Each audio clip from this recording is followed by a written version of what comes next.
সাবেক প্রধানমন্ত্রী ও বিএনপির চেয়ারপারসন বেগম খালেদা জিয়ার স্বাস্থ্যের কিছুটা উন্নতি হয়েছে। কারো সাহায্য ছাড়া এখন একাই হাঁটতে পারছেন তিনি। রবিবার সাংবাদিকদের দেয়া ব্রিফিংয়ে এই তথ্য জানিয়েছেন বেগম জিয়ার ব্যক্তিগত চিকিৎসক ও বিএনপির স্থায়ী কমিটির সদস্য ডাক্তার এজেডএম জাহিদ হোসেন। এছাড়া তার বাংলাদেশের চিকিৎসা আন্তর্জাতিক মানের হয়েছে বলে জানিয়েছেন লন্ডন ক্লিনিকের চিকিৎসকরা। এই তথ্য চেয়ারপারসনের উপদেষ্টা ডক্টর এনামুল হকের। লন্ডন থেকে বিস্তারিত জানাচ্ছেন আরিফ মাহফুজ। লন্ডনে সাবেক প্রধানমন্ত্রী ও বিএনপির চেয়ারপারসন বেগম খালেদা জিয়ার চিকিৎসার পঞ্চম দিন অতিবাহিত হয়েছে। রোববার ছুটির দিন থাকলেও প্রিয় নেত্রীর চিকিৎসার খোঁজ নিতে লন্ডন ক্লিনিকের সামনে দিনভর ভিড় করেন নেতাকর্মীরা। এদিকে প্রতিদিনের মতো ছুটির দিনেও ক্লিনিকে মায়ের জন্য খাবার নিয়ে আসেন বিএনপির ভারপ্রাপ্ত চেয়ারম্যান তারেক রহমান। সবাই সবার জন্য দোয়া করতে হবে।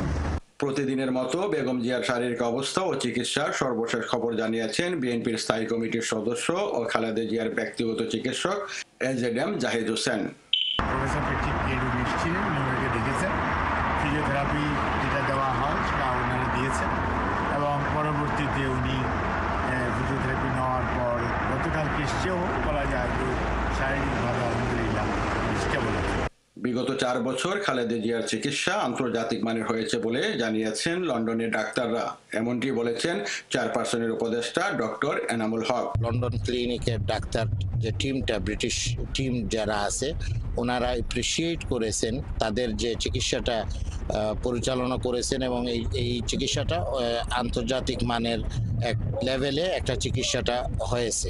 রিপোর্টগুলি আসার পরে নেক্সট ওনার চিকিৎসাটা কোন দিকে আগাবে, স্টেপটা কি নেওয়া হবে, এটা লন্ডন ক্লিনিকের ডাক্তাররা ওনারা সিদ্ধান্ত গ্রহণ করবেন। আগের চেয়ে শুধু সুস্থই নয়, রোববার দাঁড়িয়ে চলাফেরা করেছেন বিএনপির চেয়ারপারসন। সেই সাথে দেশের জনগণের কথা জানতে চেয়ে দিয়েছেন নির্দেশনাও। স্টেবল অবস্থায় আছেন এবং ইমপ্রুভ হচ্ছেন। আজকে নিজে হাঁটাহাঁটি করছেন। উনি সবসময় দেশের খোঁজখবর নিচ্ছেন এবং জনগণের সমস্যাগুলি সমাধান করার জন্য আমাদেরকে তাগিদ দিচ্ছেন এবং জনগণের পাশে থাকার জন্য সবসময় আমাদেরকে নির্দেশ দিচ্ছেন। আরিফ মাহফুজ, 71, লন্ডন।